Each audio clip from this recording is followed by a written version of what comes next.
Indian Allianz की बात यह है कि अगर वो नहीं बुला रहे हैं तो इसका वो नुकसान खुद भी उठाएंगे और उनको इस बात को समझना पड़ेगा। कुछ सवालात थे, कुछ संतोषजनक जवाब भी मिले, ऐसे नहीं जवाब नहीं मिले जनाब, जवाब सारे संतोषजनक मिले जिससे हम संतुष्ट हैं पूरी तरीके से। बिहार से में कम 5 MP जरूर आएगा इंशाल्लाह। 24 में नहीं, हम जीते हुए भाई। 24 में हमें क्या करना है, हम तो जीते हुए हैं। शिक्षा, रोजगार, ये कुछ नहीं दिखता है, नजर ही नहीं आता, पता ना क्या करते हैं ये लोग। सबने दिया हमको चोट, अब अपनी पार्टी अपनी वोट, लेकिन इंशाल्लाह अब वो पूर्ण बहुमत से जीतेंगे वहाँ से। देखिए, मैं बताऊं कि दिल्ली प्रदेश अध्यक्ष जो MIM के हैं दिल्ली यूनिट में, दिल्ली में पिछले 6 महीने से नहीं हैं। तो हमारी जो दिल्ली के इम्तियाज़ जलील साहब हैं, जो महाराष्ट्र के सदर भी हैं और दिल्ली के इंचार्ज हैं। असद साहब के बाद अगर किसी का नंबर आता है तो वो इम्तियाज़ साहब का ही आता है हमारे लिए। उनसे हमारी ये मीटिंग हुई है कि भाई दिल्ली से जल्दी एक सदर हमें दिए जाएं, जिससे हम लोकल जो एरियाज़ हैं, जो लोगों की परेशानी है, जो हम लोगों के लिए जो परेशानियों का सामना करना पड़ रहा है दिल्ली में पार्टी को, और जो जैसे स्कूल हैं, कॉलेजेस हैं, पीछे बाढ़ आई है, इनमें लोगों को परेशानी का सामना करना पड़ रहा है, तो उसके लिए हम काम कर सकें और लोगों की परेशानियों के लिए के वक्त में उनके साथ खड़े हो सके। करेंगे MIM को दिल्ली में बिना प्रदेश अध्यक्ष के? नहीं, देखिए, ये तो हमारे लिए हमारे सदर बैरिस्टर अलहाज बैरिस्टर असदुद्दीन ओवैसी साहब और हमारे इंचार्ज इम्तियाज़ जलील साहब ही काफ़ी हैं मजबूत करने के लिए। तो उनका नाम ही हमारे लिए काफ़ी है। वही एक मजबूत, हम सबको एक, पूरी कौम को एक कर देता है। लेकिन जो छोटे छोटे लोग, जो दूसरी पार्टियों के लोग हैं और जो इधर उधर की बातें करते हैं, समझाना उन्हें है। बाकी कौम का 85% लोग अब इस बात को समझ चुके हैं कि कोई कामयाबी अगर कहीं है तो वो MIM के साथ ही है। लेकिन जो इंडिया अलायंस बना है वो तो आपको बुला ही नहीं है, गले लगाने को तैयार नहीं। इंडियन अलायंस की बात यह है कि अगर वो नहीं बुला रहे हैं तो इसका वो नुकसान खुद भी उठाएंगे और उनको इस बात को समझना पड़ेगा कि जब तक बैरिस्टर असदुद्दीन ओवैसी साहब, जो कि इंडियन मुस्लिम के जो मजबूत आवाज़ हैं, उसको साथ लेकर नहीं चलेंगे, उनको कामयाबी नहीं मिल सकती। क्या कहेंगे आप, आज किस लिए आए थे, क्या कुछ बातचीत हुई? देखिए, हमारी जो मीटिंग थी दिल्ली प्रदेश अध्यक्ष के मुताल्लिक ये मीटिंग थी। लंबे वक्त से जो दिल्ली का सदर नहीं मिला है, उसके लिए हमने कोशिश की है और अपनी तरफ से कुछ सवालात थे, कुछ संतोषजनक जवाब भी मिले, ऐसे नहीं जवाब नहीं मिले जनाब, जवाब सारे संतोषजनक मिले जिससे हम संतुष्ट हैं पूरी तरीके से। पूरी दिल्ली को एक माला के अंदर पुरानी की कवायद तेज हो चुकी है और उस पर अल्हम्दुलिल्लाह दिल्ली के जो लोग हैं, जिन लोगों ने पहले पार्टी के लिए काम किया है, वो आइंदा ही पार्टी के लिए काम करने के लिए तैयार है। वो सारा वही कैडर खड़ा हुआ है। बस सिर्फ एक ये रह गया है कि एक वो कमान दी किसके हाथ में जाए, उसके लिए उस काबिल चेहरे की थोड़ी तलाश है कि वो काबिल चेहरा ऐसा हो कि जो पूरी दिल्ली को एक माला के अंदर पिरो सके और आगे लेके चल सके। तो उसको लेकर के सारी ये मीटिंगें चल रही हैं और अल्हम्दुलिल्लाह काफ़ी अच्छे रिजल्ट भी अंदर से आए हैं और बातचीत जो रखी गई है, एक सवाल का जवाब बड़ा मजबूती के साथ में इम्तियाज़ साहब ने दिया है। और आगे भी हमारी कोशिश ये रहेगी, कहीं अगर कोई आपत्ति, कोई दिक्कत कहीं चीज़ में आ रही है तो इम्तियाज़ साहब के बाद डायरेक्ट बात भी कर सकते हैं। ये छूट उन्होंने हमें दी है, तो दिल्ली के अंदर भी कहीं हम प्रोग्राम कर सकते हैं इम्तियाज़ साहब को लेकर के। इम्तियाज़ साहब अभी फ़िलहाल खुद जिम्मेदार हैं दिल्ली के, ये उन्होंने हमें बता दिया। भाई ओवैसी साहब जो है हमारे बैरिस्टर है, अभी संसद के अंदर संसद रत्न मिला था। ओवैसी क्या नाम है, नरेंद्र मोदी को तो नहीं मिला और अमित शाह को तो नहीं मिला। काबिलियत थी तो पूरे भारत ने जो है ओवैसी साहब को दिया। 24 में नहीं, हम जीते हुए भाई।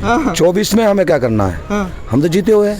2 सांसद लेके, 2 सांसद बहुत होते हैं मेरे भाई। आदमी जो है एक निगम पार्षद नहीं बनता पूरी जिंदगी।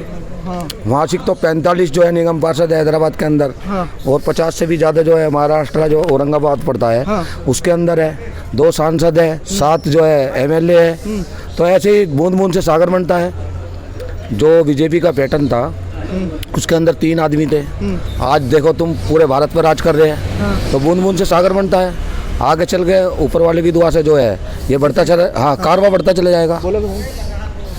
भाई देखो, मैं आपको बताऊं, आप कह रहे हो ना कि 2 सांसद है, 2 सांसद है। किसी टाइम में बीजेपी के भी 2 ही हुआ करते थे, अटल बिहारी वाजपेयी और लाल, उन जैसे तो प्रधानमंत्री नहीं बने, आडवाणी साहब। तो ये 2 रहा करते थे। तो ये तो वक्त की बात है, अभी थोड़ा सा माहौल चेंज होगा, हमारा भी एक टाइम आएगा इंशाल्लाह। अब देखो, पिछली बार 3 सीट पर खड़े थे हम लोकसभा में, 2 सीट पे हमें कामयाबी मिली, इम्तियाज जलील साहब औरंगाबाद से महाराष्ट्र और खुद बारिस्टर ओवैसी साहब। तीसरे हमारे अख्तरुल ईमान साहब खड़े हुए थे सीमांचल से, वो 3.5 लाख वोट लाए थे, वहाँ कांग्रेस के सांसद बने। लेकिन इंशाल्लाह अब गए वो पूर्ण बहुमत से जीतेंगे वहाँ से, और अब गए हमारे 3 तो यही हो जाएंगे, और इंशाल्लाह बिहार में भी हमारे 3 से 4 सीट इंशाल्लाह पक्की आएंगी सांसद की। तो कुल मिला के अब गए रिजल्ट अच्छा खासा होगा हमारा। और एक बीजेपी सरकार पर और बोलना चाह रहा हूँ मैं कि बीजेपी सरकार जो है ये हमारे देश को इतना जातिवाद में और इतना इसमें कर दिया है इसने कि हमारा देश का पूरा बेड़ा गर्क कर दिया है इन्हें। और ज़मीनी मुद्दे, शिक्षा, रोजगार, ये कुछ नहीं दिखता इन्हें, नज़र ही नहीं आता। पता ना क्या करते हैं ये लोग, टीवी पे भी मुर्गे जैसी लड़ाइयाँ करवाते हैं। जब से 2014 से हमने टीवी, मेरे घर में टीवी नहीं है, बंद हो गया। 14 से मैंने टीवी ही फेंक दिया। सोशल मीडिया रहता है सिर्फ, उसमें थोड़ी बहुत खबर मिल जाती है। मेरे घर में टीवी नहीं है जब से 2014 से, क्योंकि जब भी देखो मोदी या बीजेपी या वो हिंदू मुस्लिम गाय गोबर पाकिस्तान। और एक और बताऊँ मैं आपको जल्दी से, और पाकिस्तान की सबसे ज़्यादा फिक्र बीजेपी को है। ये हकीकत बात है। देखो पाकिस्तान की दिन में अगर किसी भी न्यूज़ चैनल को ले लो 10-20 बार अगर 1-2 खबर पाकिस्तान की ना चलाएंगे, अरे यार हमें पाकिस्तान से क्या मतलब है। जब हमारा बंटवारा हो गया, जब भाई भाई का बंटवारा हो जाता है तो एक दूसरे से क्या मतलब है। तो आपस में अपने हमें अपना देखना है या हमें दूसरे का देखना है, तो यही मेरा कहना है। आप क्या कहेंगे? आप भी आए हैं। मैं जो है सो ये कहूँगा कि ये लोग जो कहते हैं, मैं तो कहता हूँ कि जो सब ने दिया हमको चोट, अब अपनी पार्टी अपनी वोट। अब जो है जी बिहार से हैं, और उसके बाद जो है जी ये जो चिंटू राम सब जो है जो बोलते हैं बैरिस्टर असदुद्दीन ओवैसी साहब क्या हैं, पूरे विधान लोग सभा में जो है ना एक बैरिस्टर असदुद्दीन ओवैसी साहब को भाषण सुनने के लिए सब चिंटू बैठे रहते हैं वहाँ पे। और उसके बाद जो है सो ये लोग जो विधानसभा बिहार, लोकसभा बिहार एकदम जीतेंगे इस बार जो है ना 100 सीट पे लड़ाएंगे अख्तरुल ईमान साहब बिहार में, इंशाल्लाह कामयाब होंगे। वहाँ जो है जो हिसाब से लोग जुड़ रहे हैं काफ़ी, मतलब के पूरे बिहार में एकदम ओवैसी छाए रहेंगे, समझ गए। दूसरी बात ये है कि बिहार से में कम से कम 5 MP जरूर आएगा इंशाल्लाह। फिर दोबारा MP आएंगे, MLA तो MP आएगा, समझिए। और क्या कहेंगे वो, बस यही हिंदू मुसलमान तो बीजेपी के लिए तो है ही, सब दिन हिंदू मुसलमान। ये मणिपुर के लिए करके नहीं बोलेंगे, अब बाकी सब पे मुद्दा उठाएंगे। मणिपुर जल रहा है और यहाँ जो है सो पाकिस्तान कर रहे हैं, यानी अपने ही देश में अपने को मारो और पाकिस्तान को गुन गाओ। चैनल को लाइक, शेयर एंड सब्सक्राइब करें और बेल आइकन दबाना ना भूलें।